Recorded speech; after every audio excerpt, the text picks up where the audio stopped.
Okay, ito ata yung tatag nila na West Valley Port. Alright, ito nga yun. Dali, picture natin. Ayan.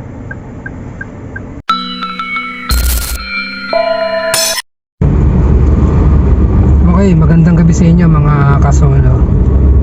So, eto, nagdadali pa din ako. Galing ako sa sa delivery. So, alam niyo naman yung nature ng ng hanap buhay ko. So, alam niyo, lagi ako naman ng karsada. Andito ako ngayon sa may sa Governor's Drive sa may Cavite, sa Carmona. Cavite nga, tama. Ayun. So, bali galing ako sa may Kaong at meron akong pinuntahan doon isang company. Meron akong din ng mga items. So, pinikap ko din siya dito rin sa mismo dito rin sa way ng dinadaanan ko ngayon. Bali, pabalik na rin kasi ako eh. So, sa isa rin siyang company na gawa ng mga box, any box. Ang papel-papel, gano'n. So, dinideliver ko lang din ito sa may isang company sa may Kaong. So, pababa na ako ngayon ng way going to GMA. Pababa na ako sa may dito sa may Zigzag Road sa may going to Carmona. So, susubukan ko lang naman na gumawa ng panibagong vlog. So, dahil gabi na, try lang natin kung may makita tayo dito na lugar na medyo creepy. Okay, pero hindi tayo sure kung meron tayong makukuhanan. So, kaya na sinasabi ko sa inyo lagi, hindi naman ako psychic, hindi ako paranormal expert sa mga activity, paranormal activity. So, meron lang ako lagi lakas ng loob. Okay, so ayan, update ko maya ng konti at focus lang muna ako sa highway ng Governor's Drive. Okay, so ayan, pababa na tayo ng pababa na ba na? Pababa na nga. Dito pa rin tayo sa Governor's Drive. So, going down tayo from GMA. So, approaching tayo sa may Zigzag Road. So, medyo delikado yung daan na to kung inaantok-antok ka dahil alam mo na, zigzag nga eh, di ba? So, ayan na. So, hindi ko na ikakat to. Papakita ko sa inyo ng buo kung anong itsura niya sa gabi. Ayan, maliwanag naman siya kasi meron naman mga yung mga reflector lights na nakalagay sa mismong daan. So, safe na safe naman kayo kung uwi kayo ng gabi. Huwag lang kayo inaantok. Pag inaantok kayo, problema nyo na yun. Pag inaantok kayo. Okay? So, ayan. So, ano lang tayo? Moderate lang takbo natin. Kasi may motor din sa harapan. Ayan, diba? Tapos may truck pa. Usually pag ganitong oras marami ng mga tracking. Saka alam nyo, itong daan na to medyo pronto sa aksidente. Buti nga ngayon maliwanag na, hindi kagaya ng mga nagdaang panahon. Ayan, so lagi lang tayo. Unti-unti na tayo bumababa. Ayan. So hindi ko na ikakat to para makita nyo yung buong buong itsura niya pag gabi. Ano ba itsura ng zigzag na to pag gabi? So, para updated din kayo kung sakaling pupunta kayo dito ng gabi. Ayan, ganyan siya, maliwanag. Okay. So, may mga ginagawa-gawa dito sa bandang right side. Ayan, mag-iingat-ingat kayo dyan. Ayan, may ongoing construction pa. So, ingat lang kayo dyan. Okay, so ayan, unti-unti tayo bumababa. So, medyo delikado yung bandang kanan. So, kabigig pa kaliwa. Ayan, wala na yung daan, So, ayan, wala na yung daan. Naging single lane na lang. So, yung right side hindi na madaanan. May ongoing construction. So, ayan, pababa na tayo, pababa. Ayan. Okay. Okay, sinisimento pala yung daan. Ayan. Okay, very good. Sinisimento. Ini-sparta ba? Hindi naman sini-sparta. Talagang pinapalitan ng bagong simento. Okay, pwede tayong kumabig ng kanan. Wala nang construction. Okay, pababa tayo pababa. Hindi ko na pinuputol mga kasolo para diretso nyo mapanood kung ano yung tsura. So ayan, baba na tayo. May pinaplano akong gusto puntahan dito eh. Susubukan lang natin kung pwede pumunta kahit ganitong oras. Okay, update ko kayo. May ng konti. Okay mga kasolo, meron akong gustong puntahan dito eh. Ito. Ito pangalan niya ay Aira. Aira nga ba? Oh, ayan, Aira. Tingnan natin. Ayan.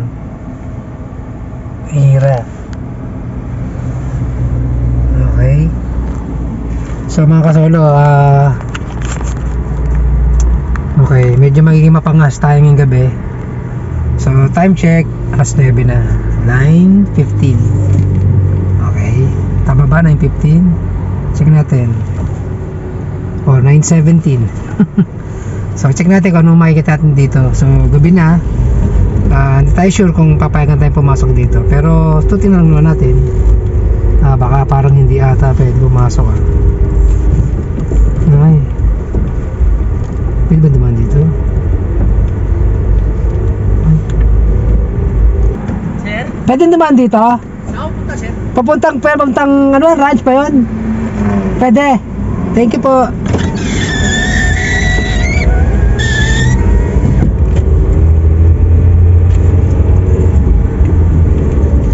Ayan, so mayroong guard, pwede palang dumaan kahit gabi. So tingnan natin mga kasolo kung ano meron dito pag gabi. So mga kasolo, hindi bumaba ang sasakyan at ano lang tayo, nagsushoot tayo na nasa barang tayo ng sasakyan. So pero titingnan natin kung makakababa tayo maya. Check natin kung pwede tayo bumaba mamaya, kasi medyo may guard, baka mamaya may higpit dito. Dito na lang, kasi first time ko na pumunta rito ng ganitong gabi eh. Okay, so hindi na muna bumaba at nakabawal. Okay, so tingnan na, kita nyo yung daan, di ba? Okay, so yan.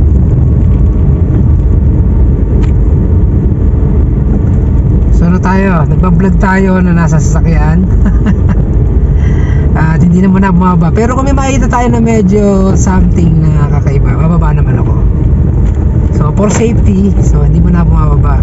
Hindi alam kasi ano meron dito. Okay mga kasolo, so yung mga kasolo, gumana dati ako ng vlog dito sa West Valley Port. Ayan. Okay.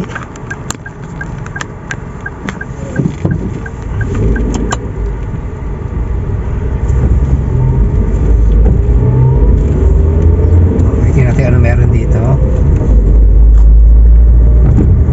Hindi na bumaba mga kasolo kasi hindi tayo sure kung ano meron kung ano di ba?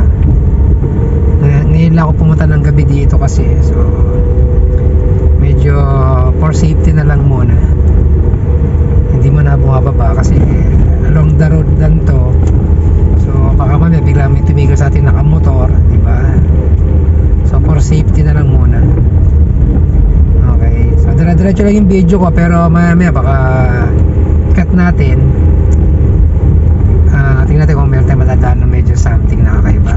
Okay, so babalik ako ulit, okay mga kasolo, so tayo nakatago sa papuntang Canyon Ranch. Mayroon palang oras, dapat pala hanggang alas 8. So pa after 8 hindi na daw pwedeng dumaan, sayang. Okay, so bago ko sana pumunta sa Meke, papuntang Canyon Ranch. So tatago sana tayo doon, so kaya lang hindi na tayo pinayagan ng guard. May oras pala, so hanggang ano lang. Anyways, susubukan sa mga susunod siguro na araw, tatry natin dumaan ulit sa Canyon Ranch para makita natin siya ng itsura niya ng gabi. At hindi kaming gabi, at least yung makakadaan tayo. Okay, so asap na mga kasolo, so pabalik na ako. So yun lang naman ang ginawa ko talaga.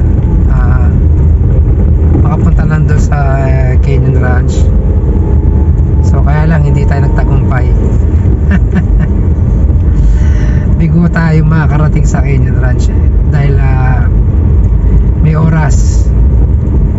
May sa susunod na lang siguro medyo maaga-aga pa. O yan. So yun lang siguro ang gagawin kong vlog ngayon. Yun lang. At for the meantime, uuwi na rin ako at gabi na. At baka, ayan, ito pala yung port lane yan. Ayan, nakita nyo? Ayan, daan na yan. Ayan. Port lane yan.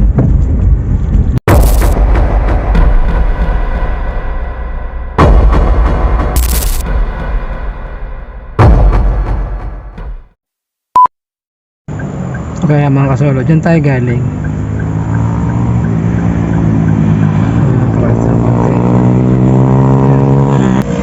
So hindi na ako maabot, hanggang 8 lang. So yun lang muna mga kasulat, nag-ano ako. Mabilis ang vlog lang to at ayan, nandito na sasakyan, hindi na bumaba. Okay. So paano? So yun lang muna mga kasolo at ano lang to. Unexpected lang na mabilis ang vlog at cellphone lang yun din yung gamit ko. Wala akong planong gumawa ng vlog dahil ginabi na ako sa pagde-deliver ko sa isang client na nakuha kong booking. So bandang ano yun, papuntang GMA, Cavite. So paano mga kasolo, kita-kits na lang ako sa susunod kong vlog. Ingat-ingat, God bless, Godspeed, bye.